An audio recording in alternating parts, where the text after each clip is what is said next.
Pamiętam, gdy pierwszy raz usłyszałem Beautiful People. Ten kawałek rozwalił mnie na atomy. Czegoś takiego wcześniej nie słyszałem. Było ciężko, ponuro, a przede wszystkim psychodelicznie. Ta muzyka świdrowała czaszkę i odcisnęła duże piętno na mojej drodze muzycznej. A albumem tym jest Marilyn Manson Antichrist Superstar.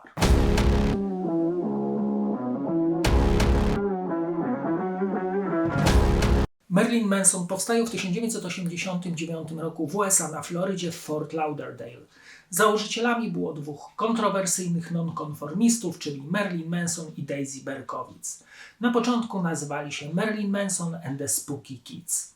Jeżeli chodzi o te psychodeliczne pseudonimy, to pierwsza część jest wzięta od seksownej kobiety, a druga od psychopatycznego mordercy. W 1990 roku ukazuje się ich demo, zaś w 1993 nakładem Nothing Records, czyli wytwórni Trenta Reznora z Nine Inch Nails, wychodzi ich debiut pod tytułem Portrait of an American Family. W 1995 ukazuje się 15-utworowa epka pod tytułem Smells Like Children, z której to pochodzi słynny cover Eurythmics pod tytułem Sweet Dreams, który notabene do tej pory jest odtwarzany w stacjach radiowych. W 1996 wychodzi ich ikoniczne, klasyczne już dzieło pod tytułem Antichrist Superstar, pełne psychodeli i dziwnych, industrialnych dźwięków. Wielu słuchaczy często nie zdaje sobie sprawy, że płyta ta to koncept album złożony z 3 części.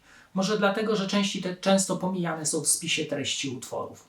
The Hierophant, Inauguration of the Worm oraz Disintegrator Rising. Jest to w ogóle album autobiograficzny, w którym Manson rozlicza się ze swoim życiem.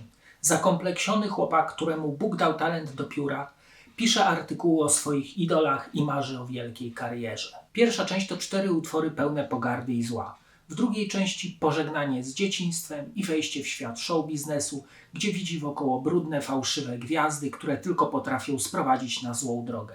W trzeciej części staje się on idolem, monstrum, który z chłopca staje się antychrystem, ale za to rzesze go uwielbiają. Płyta ta jest przełomową w karierze zespołu. Pomimo kontrowersyjnego zachowania, szokujących makijaży, chłopaki udowadniają, że są dobrymi kompozytorami i niezłymi tekściarzami. Że słuchacze pragną takiej sztuki, zwariowanej, pokręconej, a mimo to gdzieś tam melodyjnej, bo melodie na tej płycie są całkiem fajne. Antichrist Superstar jest przepełniony jednak ostrymi gitarami, ciężką perkusją oraz poschizowanymi klawiszami, którym towarzyszy narkotyczny wokal. Tu wszystko jest anty. Antymuzyka z antytekstami, antytak, antynie, antyja, antyty.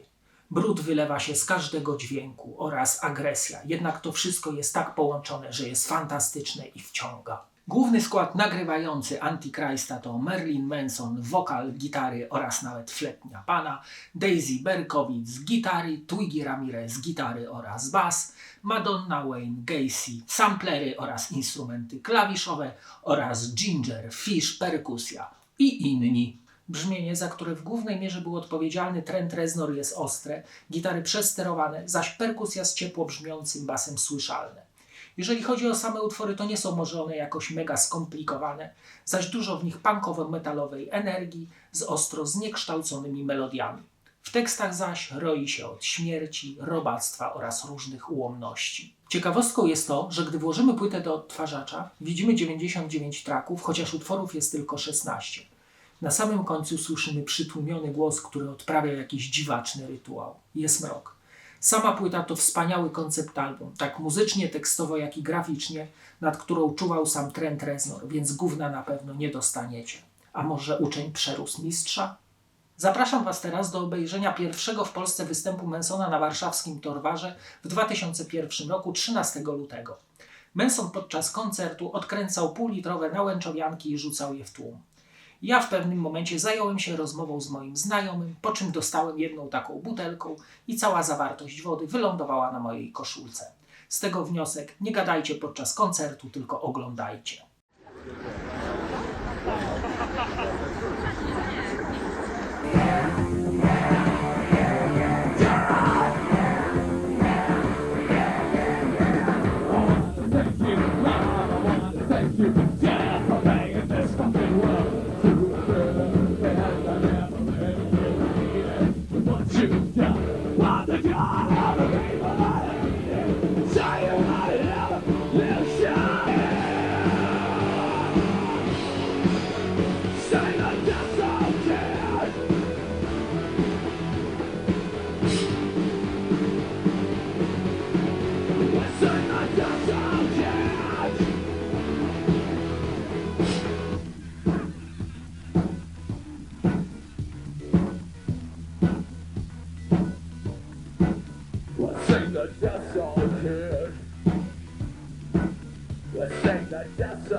Przypomnijmy sobie fragmenty tego muzycznego antychrysta.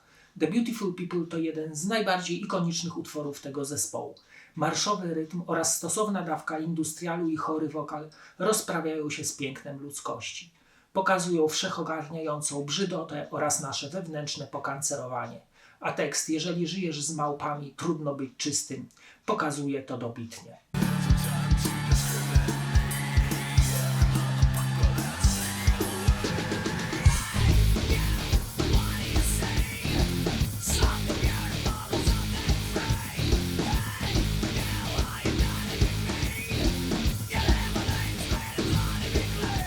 Tourniquet to chyba mój ulubiony kawałek na płycie i jeden z najbardziej ulubionych w całej dyskografii Mansona. Uwielbiam ten motyw gitarowy zagrany jakby od niechcenia. Utwór jest pełen emocji. Autor zaś śpiewa o nieodwzajemnionej miłości, która zrobiła sobie z niego tylko opaskę uciskową dla swoich fanaberii.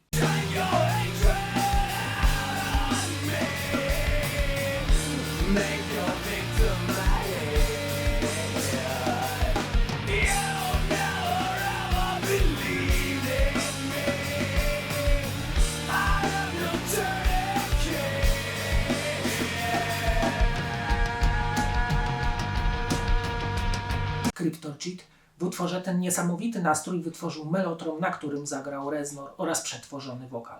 Dużo tutaj połamanej schizofrenii i industrialu, zaś w tekście chłopak przeradza się w mężczyznę.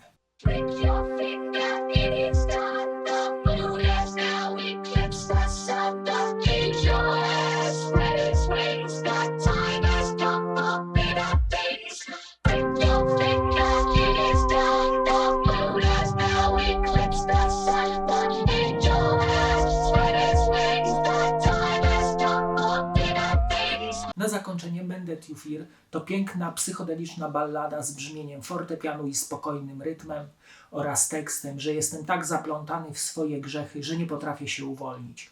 Kiedyś mnie kochałaś, a teraz się mnie boisz.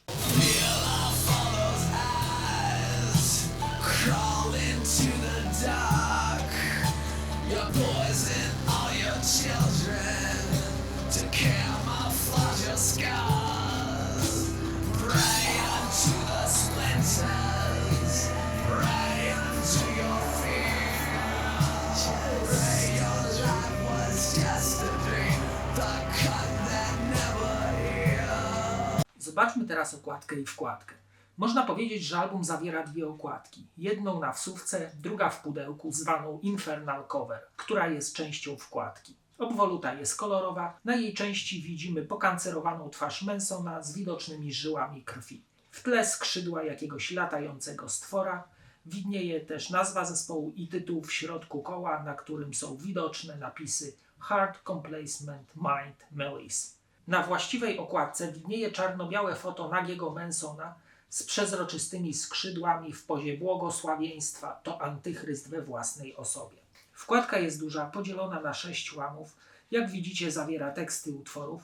Z jednej strony przedstawia przejście ze stadium robaka do stadium anioła. Pojawiają się znaki kabalistyczne, nawiązania do Apokalipsy Świętego Jana oraz różne diagramy medyczne. Po drugiej stronie występują całkiem ciekawe zdjęcia członków zespołu. Jest ona w kolorystyce bordowo-czarno-białej. Całość wkładki jest wykonana na najwyższym poziomie graficznym. Na czarnej płycie CD w czerwonym kole wydrukowano symbol Mansona, czyli błyskawicę wraz z logosami wydawców. Na stronie zamykającej jest ostro popieprzone czarno-białe foto, gdzie Manson trzyma za łby pozostałych członków kapeli oraz tytuły utworów. Do tej pory album sprzedał się w ponad 7 milionach kopii. W 1996 roku ta muzyka tak zainfekowała mój mózg, że stałem się fanem Mansona. Powiem wam więcej, ta muzyka nadal jest przeoryginalna, jest psychopatyczno-psychodeliczna i cały czas jest anty i to mi się najbardziej w niej podoba. A teraz zapraszam do oglądania kolejnego odcinka. Cześć!